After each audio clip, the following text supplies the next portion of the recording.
midway through the civil rights movement, 3 months prior to him being called to go back to the essence and the physical form. During their conversation, Dr. King said to his close friend, Harry Belafonte, "I fear I have integrated my people into a burning house." For the struggle of integration will ultimately become the struggle for economic rights. You ask, what's the significance? The goal, the objective, the struggle for the original woman in the so-called New World has always been about being treated as a human being, which includes but is not limited to the pursuit of liberty, life, and happiness. Everybody is talking about prime time and the Colorado Buffaloes, but few, if any, have spoken about prime example.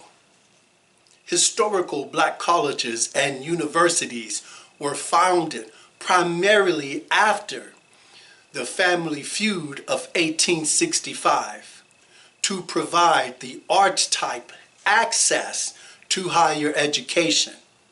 However, since their inception, underfunding has plagued these institutions, centers of higher learning.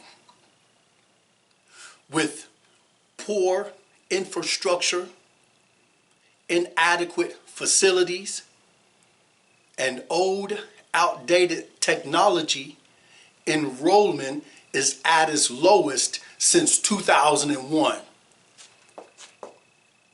Imagine if Deion Sanders would have chosen to stay, chosen to experience some personal sacrifices, had chosen to toughen it out.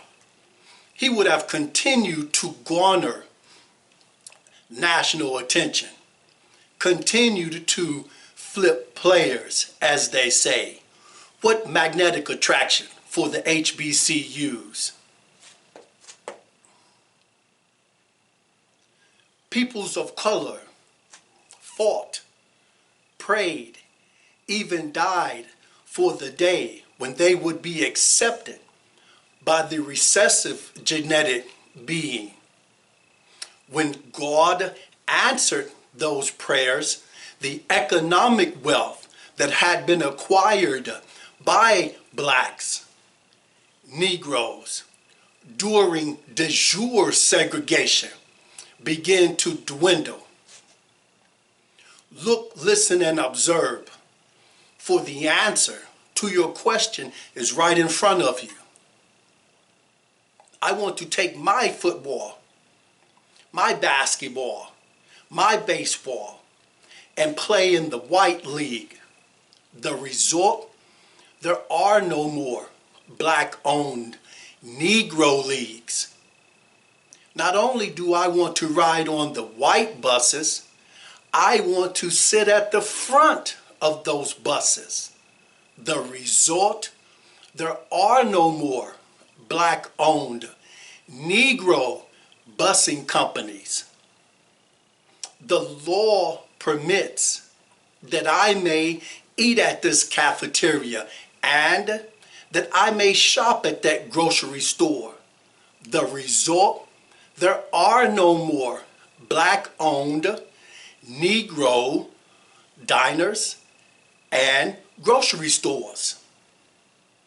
You complain so much about the lack of African American head coaches at Division I schools, or the ratio and or treatment of black teachers compared to white teachers in the American school systems.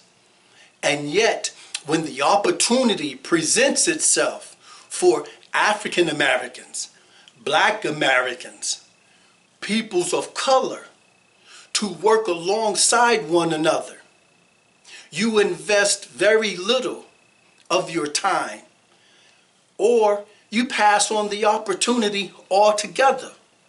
But when the opportunity presents itself for you to be a part of an atmosphere, entity that admires only your visibility, you not only jump head first, but you invest your total being into it. I asked the question, what could I have been